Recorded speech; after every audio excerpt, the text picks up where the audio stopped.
రంగారెడ్డి జిల్లా Mokila police station పరిధిలో జరిగిన దంపతుల ఆత్మహత్య కేసు ఇప్పుడు రాష్ట్ర వ్యాప్తంగా కలకలం సృష్టిస్తోంది.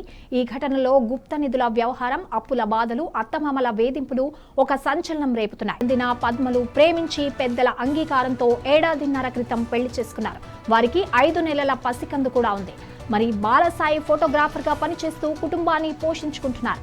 ఈ క్రమంలోనే 4 నెలల క్రితం జుల్కల్లోని పద్మ తల్లిదండ్రులు శాంతమ్మ, చంద్రయ్య ఇంటికి ఒక గుర్తు తెలియని సాధువు వచ్చారు. అతని మాటలు, ఆ తర్వాత జరిగిన పరిణామాలు ఈ విషాదానికి కారణమయ్యాయి.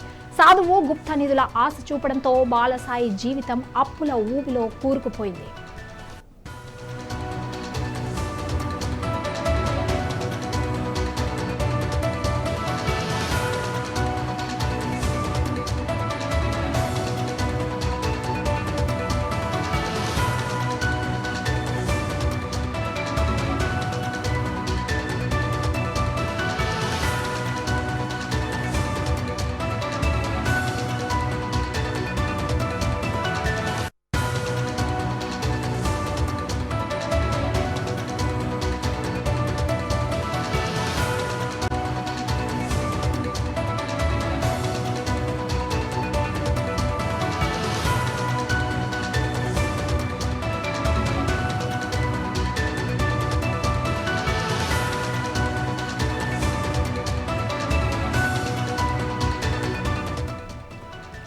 పోలీసుల విచారణలో మరిన్ని షాకింగ్ విషయాలు బయటపడ్డాయి. ఆ సాధువు ఇంట్లో గుప్త నిధులు ఉన్నాయని, వాటిని తవ్వితే ధనవంతులు అవుతారని నమ్మబలికాడు.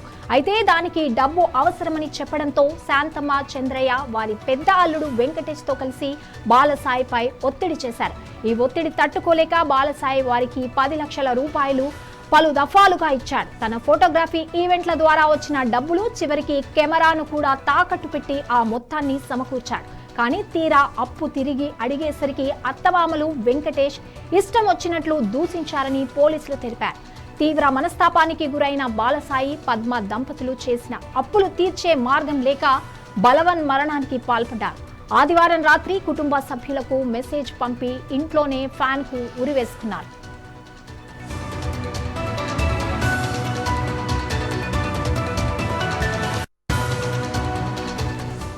ఈ ఘటనపై మోకిల పోలీసులు వేగంగా దర్యాప్తు చేశారు. బాలసాయి తన భార్య ఫోన్కు పంపిన మెసేజ్ ఆధారంగా పోలీసులు కేసు నమోదు చేసుకున్నారు. ఆ మెసేజ్లో అమ్మ, తమ్ముళ్ళు సారీ, నాతో కావడం లేదు, నేను నా భార్య చనిపోతున్నాం, మీరు బాబుని బాగా చూసుకోండి, పెళ్లి తర్వాత అందరం మంచిగా ఉందామని అత్త, మామ ఇంటికి పిలిచారు. భార్య ప్రెగ్నెంట్ అయినప్పటికీ నుండి నరకం చూపించారు.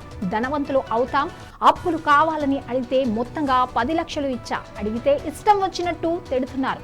మా చావుకి కారణం అత్తమామలు శాంతమ్మ, చంద్రయ్య, వెంకటేష్ అని స్పష్టంగా రాశారు. ఈ మెసేజ్ ఆధారంగా పోలీసులు శాంతమ్మ, చంద్రయ్య, వెంకటేష్లను అదుపులోకి తీసుకున్నారు. వారిని విచారించగా నేరం అంగీకరించారు.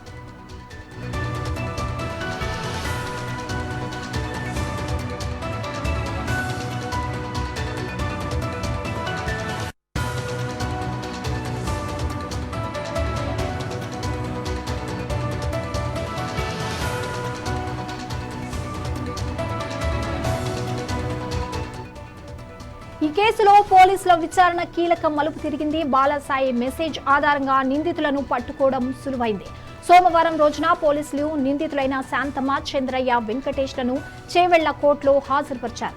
కోర్టు ఆదేశాల మేరకు వారిని రిమాండ్ నిమిత్తం సంగారెడ్డి జిల్లా జైలుకు తరలించారు.